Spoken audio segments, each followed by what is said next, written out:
여러분 안녕하십니까. 2024년 3월 4일 아침 김경국TV 시작하겠습니다.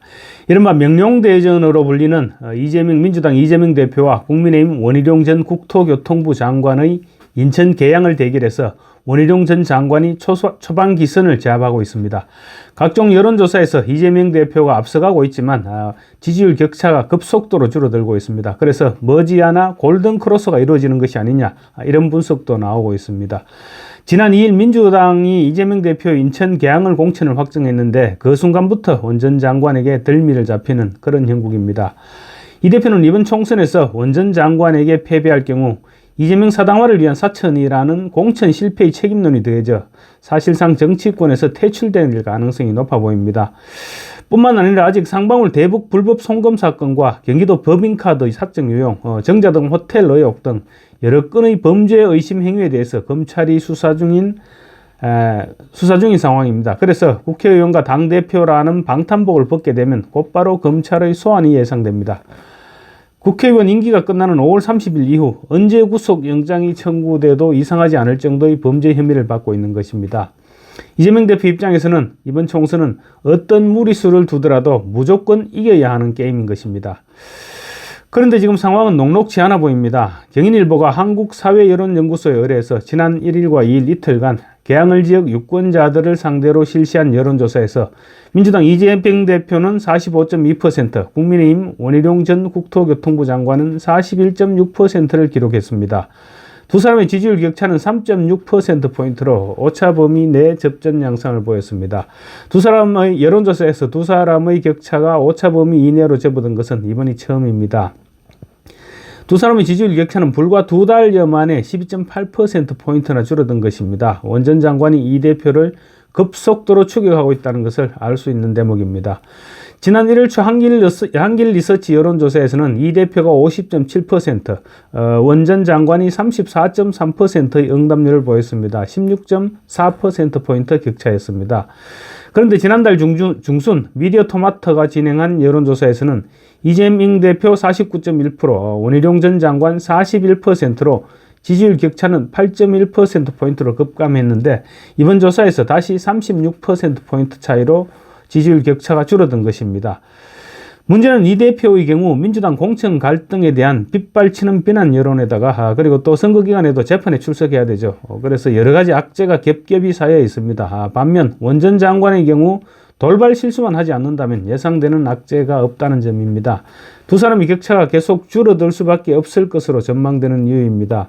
특히 이재명 대표를 저격하기 위해 출마한 자유통일당 유동규 전 성남도계공 기획본부장도 2%의 유의미한 지지를 받았다는 점도 주목됩니다. 유 전 본부장은 모든 선거 일정을 이 대표의 동선에 맞추겠다 이렇게 선언해 둔 상태입니다. 그래서 이 대표에게는 상당히 부담스러울 밖에 없는 상황입니다. 정당 지지도 조사 결과에서는 민주당이 41.4%, 국민의힘이 37.7%로 3.7%포인트 차이를 보였는데 두 사람의 지지율 격차 3.6%포인트와 거의 일치하고 있습니다. 4.19 총선 성격에 관한 질문에 대해서는 정부 견제론이 50.3%, 국정안정론이 42.6%로 오차범위 안에 있었습니다. 이 대표의 지역구 공천이 확정되면서 지역구에서 이재명, 원희룡 두 사람이 만나는 상황도 지금 자연스럽게 연출되고 있습니다. 그러다 보니 초반 신경전도 대단히 치열해지고 있습니다. 어제 두 사람은 인천 계양구 박촌성당에서 만나서 짧게 인사를 나눴습니다. 원 전 장관은 악수를 하면서 결국 오셨군요 라고 말했고 이 대표는 무슨 말인지 라며 웃으며 말끝을 흐렸습니다. 지역구 공천 확정이 늦어지면서 이 대표가 지역구 출마를 포기하는 것이 아니냐 이런 소문이 지역에 계속 나돌았는데 원 전 장관이 이를 지적한 것으로 볼 수 있는 대목입니다. 선거구 획정 과정에서 게리맨더링도 지적되고 있습니다. 이 대표의 계양을 공천이 확정되기 이틀 전에 여야가 합의한 지역구 조정안에 따르면 인천 계양을에 속했던 계산 1동과 3동이 계양갑으로 넘어갔습니다.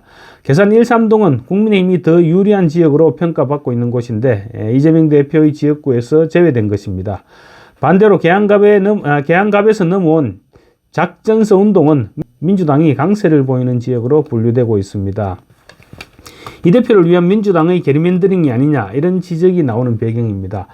원 전 장관은 이를 두고 페이스북에 유권자도 비명 행사인가요? 라는 글을 올렸습니다. 비명계 인사들을 공천해서 배제시켰는데 비명 유권자들이 많이 있는 계산 1~3동을 이재명 대표의 지역구에서 제외시킨 것 아니냐, 이런 의혹 제기인 셈입니다. 한편 원 전 장관은 지역구 유세 중 한 식당에서 이재명 대표 지지자로 보이는 시민에게 봉변에 가까운 호된 항의를 받았던 것으로 알려지고 있습니다. 선거가 가열될수록 이 같은 현상은 심해질 것으로 보이는데 원 전 장관 경우에도 각별한 신경을 기울여야 할 것으로 보입니다. 원 전 장관 일행이 한 식당에 들러서 식당 주인과 인사를 나누고 이천수 선수도 뒤를 따르고 있는 상황이었습니다. 이때 식당에서 식사를 하고 있던 일행 중 한 사람이 짜증 섞인 고함을 내질렀습니다. 이후 원 전 장관은 소리가 나는 테이블 쪽으로 몸을 돌려서 안녕하십니까 라면 인사를 했는데 이 남성은 밥 맛없게 저리 가요 라고 말했습니다. 그리고 원 전 장관은 아이고 알겠습니다 라며 수고들 하십시오 라고 말하면서 웃었습니다. 해당 남성은 식당 사장을 향해서 사장님 아무나 좀 가게 들이지 마세요 라고 항의했습니다. 이 모습을 본 원 전 장관은 재차 알겠습니다 라고 말한 뒤 발걸음을 옮겼습니다. 원 전 장관은 다른 테이블로 가서도 안녕하세요, 원희룡 국민의힘 후보입니다 라고 소개하면서 악수를 청했습니다. 이때 한 여성이 악수를 거절하면서 저는 민주당원입니다 라고 하자 원 전 장관은 민주당원도 악수는 할 수 있죠 라고 말했습니다.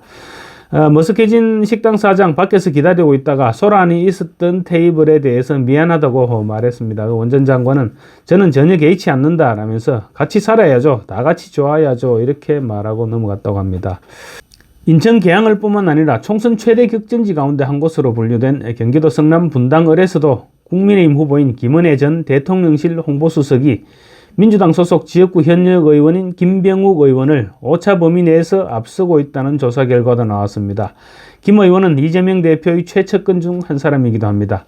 중부일보가 데일리 리서치에 의뢰해서 지난달 29일부터 이틀간 조사한 결과 김은혜 전 수석 47.9%, 김병욱 의원 41.8%로 두 사람의 차이는 6.1%포인트였습니다.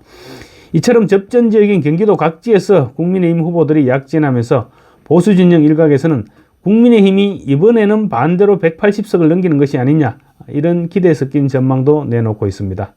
감사합니다.